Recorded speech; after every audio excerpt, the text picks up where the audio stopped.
Hi everyone, it's Justine. I'm a fashion designer with a double background in fashion and in business. A few months ago, I asked if you'd be interested in a video about what I learned since starting my business, and the answer was basically, yes please. This video is not easy for me. You'll hear several things that I've never talked about on this channel because, well, some of it is embarrassing. And because talking about your weaknesses online exposes you to judgment. But I think that sharing my experience can help you if you want to start a business.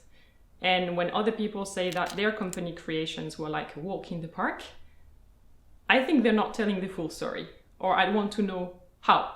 In this video, I'm sharing what I learned about creating a product, about marketing, finances, sales, and resilience. If you want to start a business or already have one running, you will find this useful, hopefully. And if not, you're welcome to still have a good laugh at my expense. The first question should always be, what is my service or product? What do I want my brand to stand for? That makes me unique. Personally, I always knew what I wanted to stand for. That was clear. High quality, ethical production, great fit, and direct selling to keep my prices more affordable.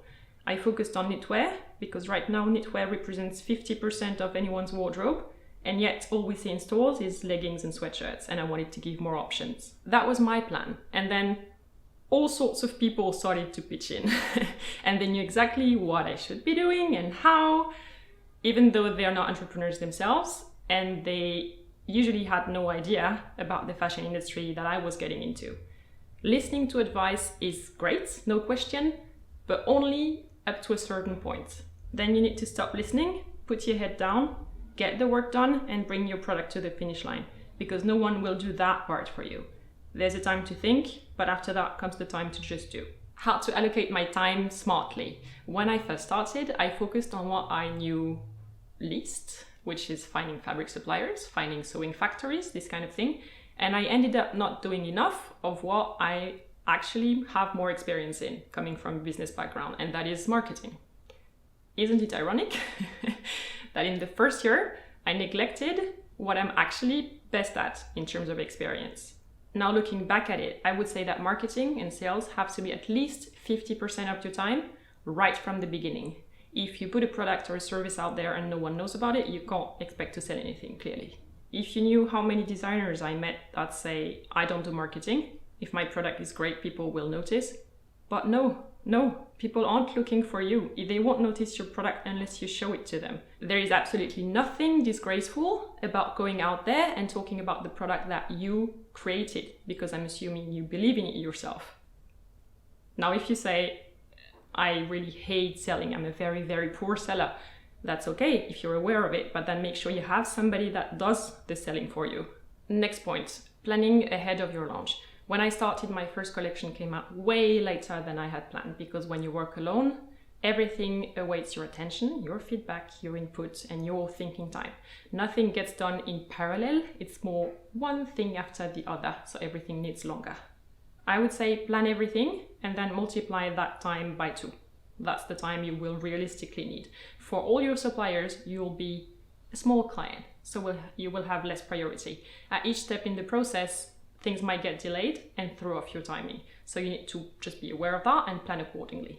Especially if you're announcing your upcoming launch date, which I recommend you do, because then you start building awareness for your brand. People can already register for the newsletter, etc.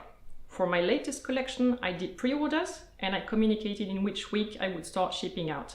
I did plan in a lot of buffer, and yet the buffer was used up completely because just one of all the suppliers delivered their part late. But for my clients, shipping started exactly when I said it would.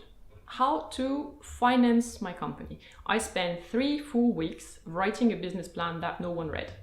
Not a single bank. And I know it because when I asked them for feedback, they said things like, oh, we just don't finance fashion projects because most businesses fail. Which technically is true, but I also have experience in business, and I think that my business plan is viable if you just read it. I lost 4 months trying to get a single bank to even read my project. Never mind. But one day I did an online simulation for a car credit. Guess what? When you get a car credit, no one asks if you actually got a car with that money. Now, if I were to start again, I would also look into crowdfunding platforms like Indiegogo or Kickstarter. They're like a way of testing if people like your product. If they're willing to pre-order it, then that's a proof of concept, which you can then use to get financing from a bank or somebody else. Crowdfunding, to me, seems to work best when you have a design-intensive product, an aesthetically pleasing product, or when you're a mono-product company. How much can I sell online? Well, you need a lot of traffic to sell something. If 0.5% of website visits convert into sales, to sell one thing, you need 200 visits. 0.5 is probably a pretty good conversion rate when you're starting, and I'm assuming that your website functions well and looks good. It's not about how much you can sell or how much inventory you have when you start. It's about how much traffic you can get, really. And for that, use your skills. Whatever you know how to do, that's going to be useful. For me, that was online marketing from my previous career. For you, maybe it's better PR skills, photography skills, a better network than what I had when I started. This brings me to the topic of my online presence. I have strongly disliked my website for as long as I've had it. Why didn't I change it earlier? Great question, glad you asked. Because I didn't know where to look.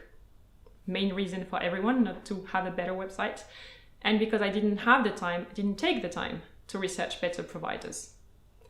It's a huge mistake, one that I only corrected recently. If you visited my website in the past, you saw something static, unflexible, very limited in terms of features. I couldn't integrate videos without linking to YouTube. I couldn't make my Instagram posts shoppable. I need to recommend related products on a product page, so I had to manually insert static photos and text boxes, a nightmare. I believe that for 3 people who bought something on my website, there are like another 10 who left without buying anything, which means lost sales, and that's obviously not ideal. So in the last couple of months, I looked into providers and into what a website should be able to do. And let me be very clear, having just a Facebook or Instagram page is not enough. You need a space that is yours, and that does not depend on the algorithm. I do social media. You can trust me when I say algorithms change all the time. You can't count on them. So having a great website, whatever you sell, should be a top priority nowadays. But so, what should go onto a website? For that, I asked a friend of mine who is an e-commerce expert, bonus, and he said, well, to start, you first write down everything you want your website to include on little cards. Priority 1 is super important and should also be what I'm talking about on the homepage. Priority 2 should be set parts of these points in the navigation. Priority 3 is must have, but not super sexy. So that typically comes into the footer. Then you will need good product photos on a neutral background. That's for your web shop. Good headshots that you can use on your websites and in all your social media channels. And photos that aren't simple product photos, like you need a mood, a concept. All these things you need in a mix of white formats and vertical formats because you don't know yet what you will use them for. If you don't think your home is fancy enough for a photo shoot, I recommend you book a location for one day, plus a photographer and maybe even a videographer, because getting professional looking shots is essential. It is so worth the investment. Then comes everything related to e-commerce, size table, shipping info, etc. Everything you need to know as a customer when you shop online. And then all the mandatory pages. FAQ, contact page, terms and conditions, privacy and cookies, this stuff. If you want, you're welcome to just go to my website and copy the footer. Then comes the question of what I want my website to be able to do. For me, the main criteria was I do not want to learn how to code. I want a system that gives me ready-made modules that I can just put together. I fill in the products, the text, the images, the videos, boom, done. That's all I'm able to do. As far as e-commerce is concerned, for example, on a product page, I want a direct link to the size table and to the exchange and return conditions. If you're thinking any website does that, just know that not many platforms do allow for it. It is more efficient to decide which features you need before you look into which platform to go with. Then the next question is traffic. I never wondered how much traffic my website can actually sustain. And I learned the hard way that most providers only allow for about 300 simultaneous visits on a given page. And that's not a lot. If you have, let's say, 10,000 Instagram followers and you post a story with a swipe up link, to your website, you will get 300 visits. That sounds reasonable to assume that your website will then crash, just like mine did for the last 2 years, all the time. I met 2 gentlemen from Shopify. Their first question, are you using Shopify? Not right now. Is your website crashing? Yes? Well, you should be using Shopify. Well, of course you'd say that. And they went like, no, really. Do you know Shark Tank? Yes, I love it. Well, on Shark Tank, the people use Shopify because of the traffic peaks on their websites. Oh, wait, hang on a minute. Then where were you 4 years ago when I looked into all the platforms available and I didn't see you? Turns out they come from North America and they only really tackled the European market a couple of years ago. That's why they were not on my radar yet last time I checked. Shark Tank is an American TV show where people come in and pitch their idea to a jury of investors. I used to watch Shark Tank when I was living in New York. Die Höhle der Löwen is the German equivalent of that show. I don't know if there's something similar in France. Let me know. But basically, it's primetime TV, and TV generates a lot of online traffic. I should have thought about that earlier. If a system works for Shark Tank candidates, it probably can take a lot of traffic, can't it? Long story short, in the end, I did go with Shopify because I believe that it's the most powerful system among all those for which you do not have to learn how to code. I also wanted to have video content on my website because fashion shouldn't be static. I wanted to have an automated feed on my homepage and dynamic effects like a hyperlapse. It makes the whole thing just a lot more modern. What helped me personally a lot during the research was to look at websites that I think are well made and to see which features they're using. Then try to replicate that with your own personal touch. You can check what platform any website in the world is using if you type in the URL of the website on builtwith.com, and it will spit you out the platform, the email system, the payment system, the shipping system, all the widgets that they're using. Super useful. That's another resource that I wish I'd known about 4 years ago, but now I know about it. That's why I'm sharing it with you, so you don't have to look for it. What about other marketing channels? I would definitely advise that you start Facebook and Instagram ASAP, already pre-launch, but not at the expense of your website. You need both pillars, and I would strongly recommend that you try to keep them separate. For me, when I started YouTube, I noticed that some people watching my videos were visiting my website afterwards while it was bringing traffic. I was afraid that it would make my sales depend on YouTube, and I didn't want that. So I worked to generate traffic directly to my website from people who were not necessarily following me on social media. Right now, social media represents less than 20% of the traffic that goes to my website. So even if Instagram and YouTube shut down tomorrow, I'll be fine. And I think that's essential.